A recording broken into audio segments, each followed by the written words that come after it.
in a small fortified city underground at a depth of more than 1,000 meters. For continuous weeks in the main operations room, Chinese President Xi Jinping sat with senior leaders of the People's Liberation Army, the largest army in the world, to oversee the execution of a long awaited military operation anticipated by most countries in the world, the invasion of Taiwan.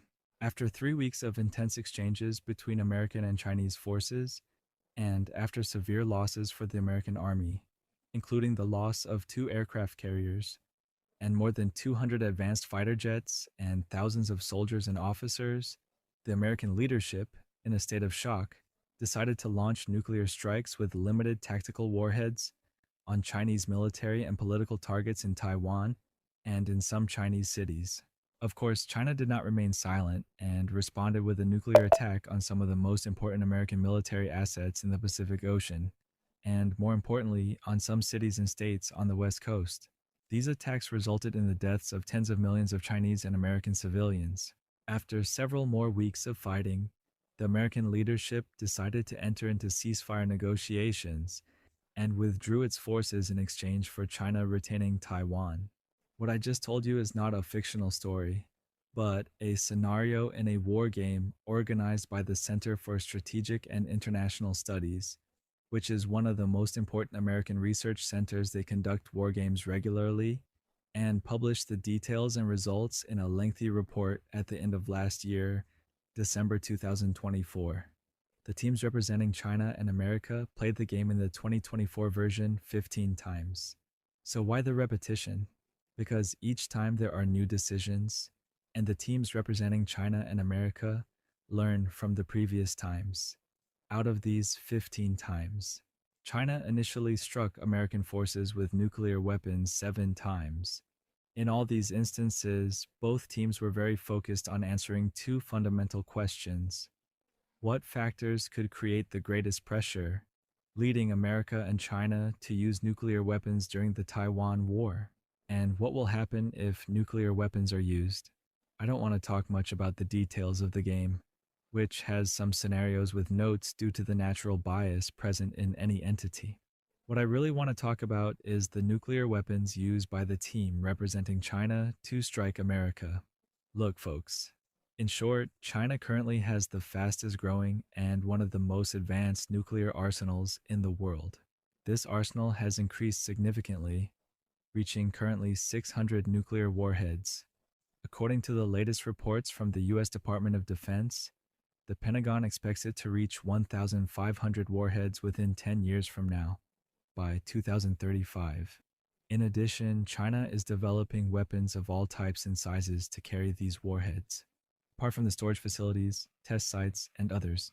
Today we are here to understand the details of the Chinese nuclear arsenal, how China built it, when, how much it spent on it, and why it is developing it at such a rapid pace, threatening American and Russian nuclear superiority. Why is America particularly terrified of this path? In today's episode, we will try to understand together and chat about the answers to these questions.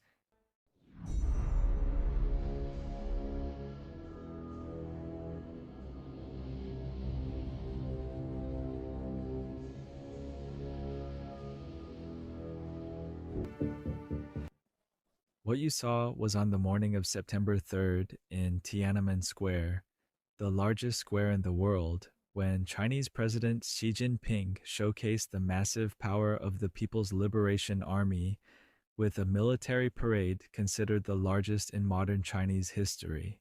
During the parade, we saw a set of missiles that confirmed Beijing's ability to launch nuclear weapons from land, sea, and air, meaning the nuclear triad. This was the first time China publicly and officially confirmed possessing this triad. We are talking about a military capability that only exists in 4 countries in the entire world, which are China, Russia, India, and America. We discussed it in more detail in the episode about the Sentinel program, which we did on the American nuclear arsenal. And it's very important for you to watch it, by the way, because it is considered the first part of this episode. In the Chinese display that captured the world's attention, we saw various types of launch systems capable of carrying nuclear warheads, such as the DF-41 and DF-61 long-range ballistic missiles, the DF-21, DF-26, and DF-27 hypersonic missiles, and the JL-2 and JL-3 submarine missiles, among others.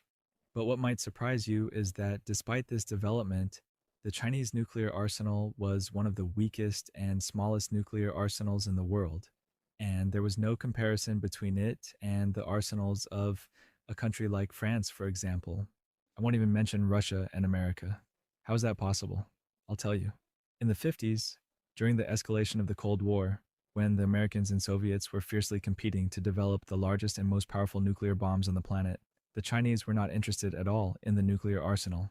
Dr. Rene Papas, the American expert specializing in the study of Chinese political and military systems, stated in his doctoral thesis, which addressed the development of Beijing's nuclear arsenal, that the Chinese strategic culture during the era of Mao Zedong, which Rene called the People's War, focused on preparing for conventional war at the expense of neglecting nuclear war.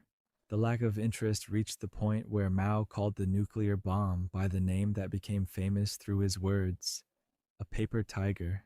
This culture made most of the Chinese efforts directed towards nuclear weapons become research and technological development efforts, but there was no intention or steps to produce nuclear weapons extensively and compete with the Americans and Soviets. That was the level of the Chinese regime's interest in nuclear weapons. In the year 1964, China officially joined the nuclear club through its first nuclear explosion in the Lopnur Desert, after Mao ordered the construction of the bomb, which the Chinese called Project 596.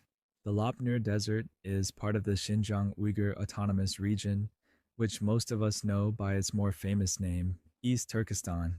This site, by the way, is one of the most important locations where China conducts its nuclear tests to this day. The Uyghurs protested against the health threats resulting from these tests, especially since the Chinese at that time had not yet dug deep vertical shafts sufficient to reliably contain the deadly nuclear radiation, particularly for large bomb tests. And these protests are still ongoing from the Uyghurs despite the advancement of Chinese testing facilities. And that's natural because we're talking about nuclear tests, not experiments in a school lab, and this is an important piece of information to know in general. Importantly, for many years, China maintained a very low level of interest in expanding its nuclear arsenal throughout Mao's rule between 1949 and 1976, and afterwards until 2012, meaning for more than 60 years.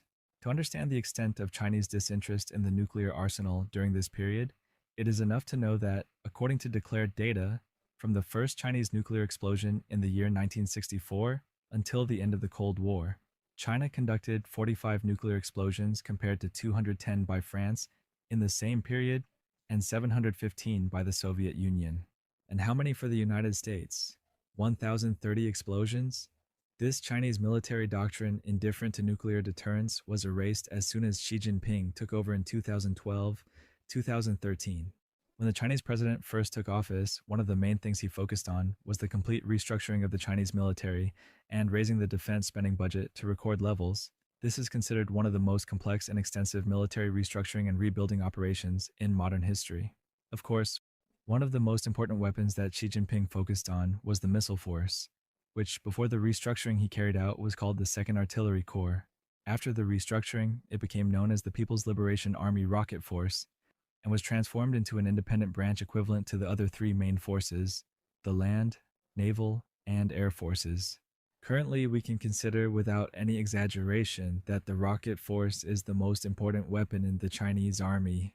We are talking about the largest ground missile forces in the world, with 45 missile brigades, 30 of which are capable of launching nuclear, ballistic, or cruise missiles. Each brigade operates between 6 to 12 mobile missile launchers. This force possesses more than 2,500 ballistic missiles of all types and sizes, with various warheads, both conventional and nuclear. Among them are 134 intercontinental missiles capable of carrying about 240 nuclear warheads, with a range reaching inside the United States. But the most important part of China's nuclear development is the launch silos it has built and is building. China currently has 350 missile launch platforms, some of which are under construction, including 135 platforms capable of launching these intercontinental missiles. Most of these platforms are located in the northern and central western regions of China, making them very difficult to target by any hostile forces. especially by the Americans if they were to target them with conventional or nuclear cruise missiles.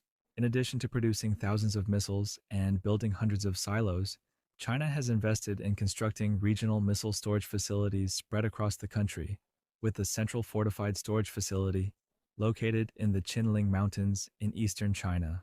In addition, the Chinese Missile Force is responsible for most of the defense procurements with the Equipment Administration, which makes it consume a significant portion of the Chinese military's annual budget, which is officially about $250 billion. It should be noted that most official government figures are often less than what is actually spent. That's why some estimates put the actual Chinese military budget at nearly $500 billion. To understand the extent of the development of the Chinese missile force currently, let me tell you that the force is training its soldiers to perform additional tasks beyond their primary missions. For example, training a driver of one of the mobile ballistic missile launch platforms on how to launch a missile in extreme emergency situations, and training one of the personnel of this launch platform who handle the missile or control systems to drive the platform itself, and so on. Why is this important? Because the ability to perform multiple tasks will make the entire force lethally effective, able to deliver strikes very quickly, and without human shortcomings for any reason. I'll give you a simple example. Look, my friends, regarding missile launch platforms, there's something called a survival protection procedure. This means that the team responsible for a mobile missile launch platform evacuates the site when they receive an alert that hostile forces have detected the platform's thermal signal and will strike it in a very short time. In late 2021, during one of the Chinese launch platform's survival protection drills, the launch group responsible for one of the platforms was informed that the enemy would destroy their platform within 5 minutes. And that is a very, very short time to do anything other than evacuation. But instead of evacuating, the group's commander ordered the launch of the ballistic missile unexpectedly before the virtual enemy could destroy the platform. This means they will launch a ballistic missile in less than 5 minutes. This tells us that the Chinese missile force responsible for most of the nuclear ballistic arsenal is continuously developing to the point of launching missiles in record time instead of rapid evacuation. Besides, this tells us that the Chinese are currently training for scenarios dealing with preemptive strikes. For example, if a war breaks out in Taiwan and the American president at the time decides to launch a preemptive nuclear strike on China's nuclear capabilities, we will find that the Chinese are trying to significantly reduce the impact of that strike. In addition to that, they would precede that strike with one of their own. This increases the cost of any attack on China's nuclear capabilities and significantly tilts the deterrence balance in favor of China. If we look at submarines, we find that China currently has 6 nuclear ballistic submarines of the Type 094 and 2 of the Type 094A. These are improved versions of the original type, and all 8 are capable of carrying missiles with nuclear warheads of the JL-2 type. These submarines, each costing around $2 to $2.5 billion, are capable of targeting Alaska, the islands of Guam and Hawaii, Russia, and India from waters close to China. However, they cannot target the mainland United States unless the submarine sails into the depths of the Pacific Ocean, which increases the likelihood of it being targeted in various ways. Of course, in the context of the rapid modernization of Chinese nuclear capabilities, the Chinese have been building for about 5 years the more formidable version of the submarine, which is the Type 096, and it will cost about $4 billion per submarine. This model will be capable of carrying JL-3 ballistic missiles. What does this mean? It simply means that China, through this submarine which is nearing completion, will be able to strike the west coast and some northern parts of America from within Chinese territorial waters. However, it will still be unable to strike Washington unless it launches from the northeast of Japan. Of course, this will be a big leap for the Chinese nuclear arsenal and its ability to initiate an attack, not just deter.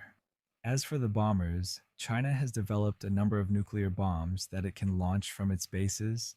Its bombers, especially the main bomber in the Chinese army, the 6 with its versions.